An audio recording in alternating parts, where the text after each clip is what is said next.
ஆறுமுக பெருமானுக்கு இருக்கிற இந்த கந்தசஷ்டி விரதத்தோட 7 நாளையும் கடைபிடிக்க முடியல அப்படிங்கிறவங்க சூரசம்ஹாரம் நடக்கிற அன்னைக்கு ஒரு நாள் மட்டும் கூட கந்தசஷ்டி விரதத்தை கடைபிடிக்கலாம். வர அக்டோபர் 27 திங்கட்கிழமை கந்தசஷ்டி விரதத்தோட 6ஆம் நாள சூரசம்ஹாரம் நடக்கும். அன்னைக்கு நீங்க இந்த ஒரு நாள் விரதத்தை கடைபிடிக்கலாம். சஷ்டி திதி திங்கட்கிழமை அதிகாலை 3:25 மணிக்கு துவங்கி அடுத்த நாள் செவ்வாய்க்கிழமை அதிகாலை 4:35 மணி வரைக்கும் இருக்கு. சஷ்டி அன்னைக்கு முருகப்பெருமானுக்கு விரதம் இருக்கிறது ரொம்ப ரொம்ப சிறப்பு வாய்ந்தது.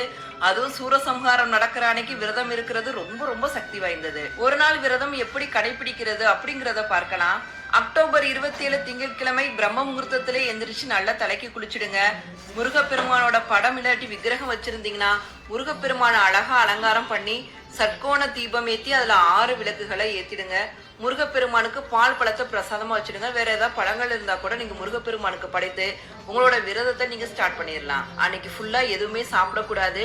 தண்ணி மட்டும் குடிச்சுக்கலாம். தண்ணி குடிக்கிறது ரொம்ப ரொம்ப முக்கியம். உங்களால எவ்வளவு தண்ணி குடிக்க முடியுமோ அவ்வளவு குடிச்சுக்குங்க. மாலையில சூரசம்ஹாரம் பார்த்துட்டு முருகப்பெருமான் சூரனை சம்ஹாரம் பண்ணதுமே வீட்டுல தலைக்கு குளிச்சுடுங்க.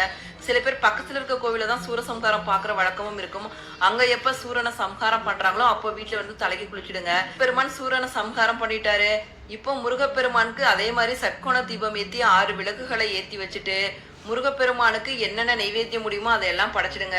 சில பேர் வந்து கலவை சாதங்களை வந்து படைப்பாங்க. பால் பழங்கள் அப்புறம் நிறைய வகையான பழங்கள் என்னென்ன உங்களால முடியுதோ பிரசாதங்கள் எல்லாம் படைச்சிட்டு முருகப்பெருமானுக்கு உண்டான கந்தசஷ்டி கவசம், கந்தகுரு கவசம், வேல்மாறல், திருப்புகழ் அப்படின்னு என்னென்ன பாராயணம் பண்ண முடியுமோ அதெல்லாம் படிச்சு முடிச்சுட்டு உங்களோட விரதத்தை நிறைவு செஞ்சுக்குங்க. முருகப்பெருமானுக்கு படைத்த அந்த பிரசாதங்களையே நீங்க இரவு உணவா உட்கொள்ளலாம்.